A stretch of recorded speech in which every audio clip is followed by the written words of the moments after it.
Hello, this is Paul Bo Brookins, and welcome back to How to Play Dwarf Fortress. We are now in part 10, and when we last left off, we were about to start digging the tunnels for our bedrooms for our dwarfs. I have a rogue dig square here. One thing to mention is when you're in the dig screen, you can actually dig using the mouse. Something relatively new in the game that you might not know about. But I prefer to still just use the keyboard. It is kind of handy if you're trying to make like shapes and stuff, but for the most part I like just using the mouse, or the keyboard that is, and selecting groups of everything and geometric shapes and all that good stuff. You can get fancy with your rooms and stuff, but most of the time I just use squares. Speaking of using squares, we're going to go ahead and dig out some bedrooms here. So the minimum requirements that your dwarf needs is basically 2 squares and a door. They need a bed, a container, and a door. They don't even need the container, really. I like to use chests for the container because you can make them out of rocks as well, which you usually have a lot of. But this is the general shape that I like to have my bedrooms have coming off of the main stairway. See, I like to give them a little more room. Have 9 total squares for each dwarf, and a little doorway right there for the little entryway. And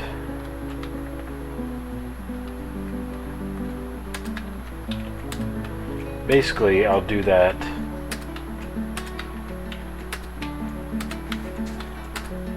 all the way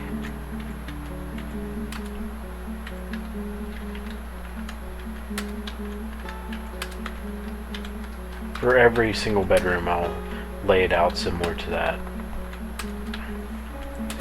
Now this area here I'm not going to dig yet.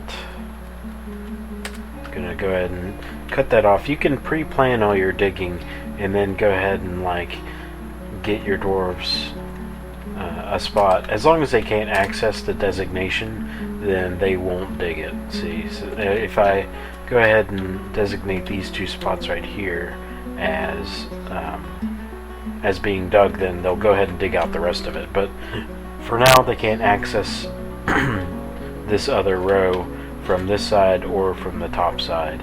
So they're just going to do this first row, which all we need is 8 bedrooms. Actually, we'll have 1 left over because we start off with 7 dwarves.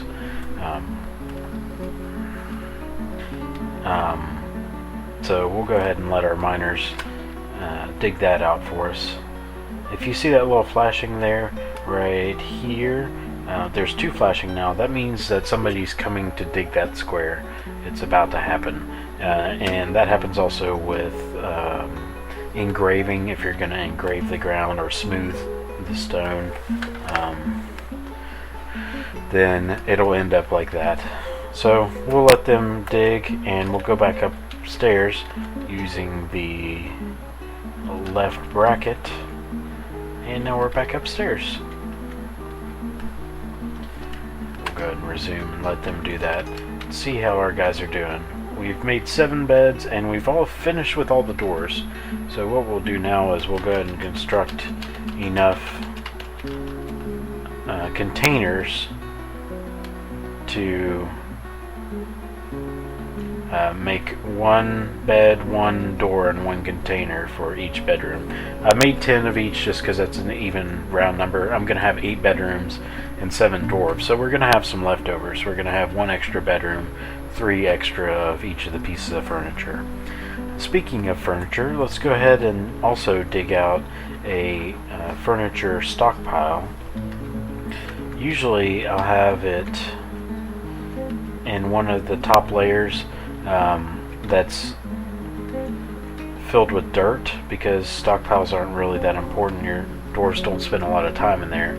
You don't want to make a lot of rooms in dirt, because the dwarves like opulence, and when you dig something out of stone, you can smooth the stone and you can make engravings on it, and that just totally, they love that stuff. They'll eat that up. It makes a room worth a lot of money, and that's really all they care about in the end. They do have some preferences that they'll go crazy about. If like a certain dwarf really likes gold, you can make something out of gold and then they'll see it and they'll love it. But other than that, they really just like money. So we've got some stockpiles dug out there, and you can see that I made them similar to shape as my my other rooms. We're also going to, on the next level down, we're going to dig out eventually some workshop rooms. It's good to have a nice place for them to work, so you dig it out of stone and spend a lot of time in there, and you can smooth the stone and make it all pretty for them to work in, and they'll be happy a lot of the time. So let's see. Looks like my guy is still making some cheese over here. If you see this little A beside something, beside an action, that means they're actively working on that project. Of course, you remember the R from last time, that's on repeat, so he's actively making it once, but as soon as he's done with that, it's going to make it again. And now that he's made some cheese, we can go ahead and activate our still. So we'll hit A to add a task for our still, and we'll hit B for brew drinks, and we'll hit R to repeat. We'll make as many drinks as we can until we run out of materials or barrels to store the drinks in. We'll do the same thing for the kitchen. If you hit A, you can basically, an easy meal, a fine meal, and a lavish meal. It basically means you use one ingredient for a meal, 2 or 3. We're going to make easy meals for now, just so they have some prepared meals to eat. But later on, when you have an overabundance of meat and plump helmets and all that good stuff, you'll want to probably make some lavish meals, and you can sell those for a lot of money to caravans. Speaking of caravans, another thing that you're going to want to do pretty early in your game is set up your trade depot, and I'm going to show you how to do that now. If you remember the little intro message, it said there's going to be a caravan arriving in the autumn. Now we can check our date, the time of the year, at any time by using the status menu, which is Z. This is a whole complicated menu that we'll get into in another video, but for now you can see up here in this right corner that it's mid-spring, so we haven't used very much time yet. We are not even into summer yet, so we have 3 seasons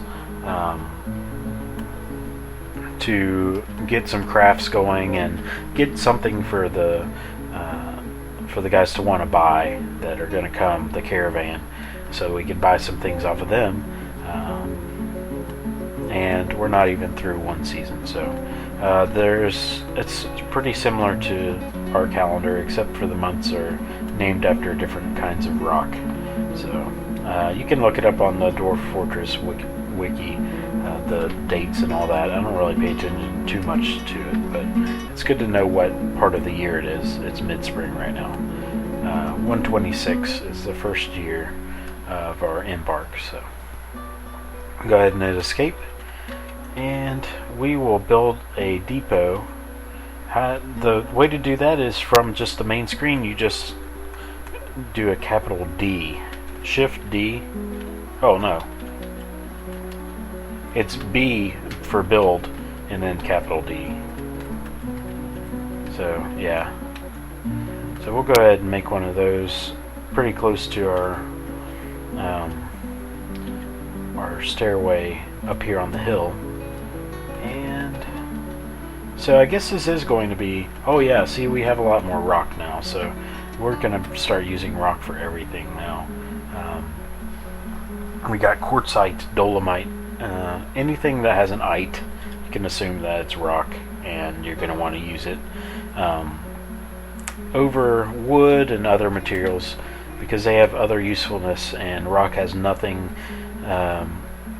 has some uses, but you basically make things out of rock, and there's a lot of it, so make as much as you can out of rock. So they're going to build a trade depot there whenever they have time, and that'll be something to show you in a future video, how to trade and all that good stuff. Speaking of trading, we're going to want to check out our... Okay, they're still digging out the bedrooms. Yeah, they're down there. Let's see what kind of metals we have. We can look in K.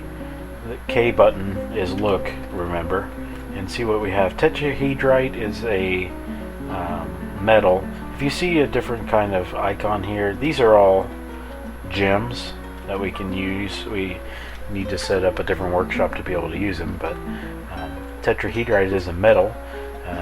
It is the metal, I believe it is, let's check it out. It makes copper, I know that. Copper and silver. It will produce 4 copper bars and 0 to 4 silver bars. So it's one ingredient in being able to make things out of metal. It's not a very good metal, but we'll see what we can find later on in other parts of the map.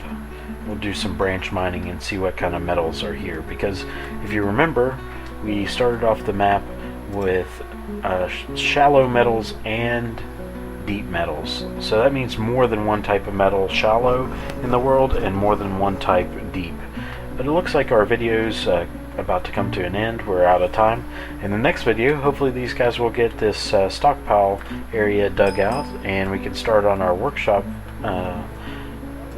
level, and we can show you how to place furniture in our bedrooms. If you enjoy my videos, go ahead and like it and subscribe. I'm going to be coming out with a lot of these, hopefully. And but until then, my name's Paul Bo Brookins, and we'll see you next time.